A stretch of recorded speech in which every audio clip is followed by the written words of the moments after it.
Well, hello. Welcome back to another exciting edition of Coffee with Stephen. So, this week's blog is entitled Bad Behavior, and it focuses on two specific incidences that happened to me over the last week. Actually, flying back from Florida, there was a bit of an altercation in the seat next to me between that guy and the person behind him. And then, interestingly enough, just going into McDonald's right over here by Artemis, there was what potentially could have been a violent encounter between two individuals. And, seeing these two things in such a short time period kind of got me thinking of the types of mindsets of some of the people that we see dealing around us on a daily basis. In both of these instances, the aggressors kind of just sort of appeared to be law abiding citizens.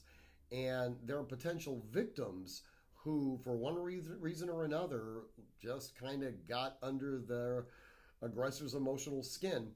They themselves didn't appear to be anything other than law abiding citizens. And yet, both of these individuals who looked like they were responsible people allowed themselves to be overcome by their emotions and what they perceived to be their righteous indignation, to the point where they put themselves in a position where they could have been seriously harmed.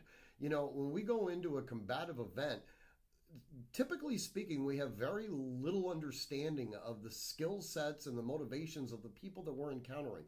It's an old phrase.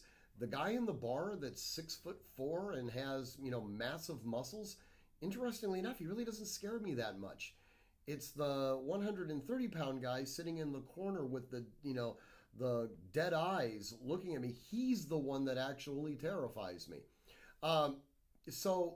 Just because of somebody's physical persona does not necessarily raise to the level of, okay, this person is, potentially going to harm me. Along those same lines, we have to have better control over our emotions. In both of these instances, the individuals involved were probably otherwise law abiding citizens, and yet they allowed their emotions to overcome good judgment. In any event, read the blog. I hope you enjoy it. I hope it sparks some discussion, especially as we go into the Christmas season. But as always, if you have any questions or would like to comment, go ahead and do so at stephen@artemishq.com. As always, train constantly, train consistently, train repetitively, and train with purpose. Until next week when we have coffee together again, stay safe.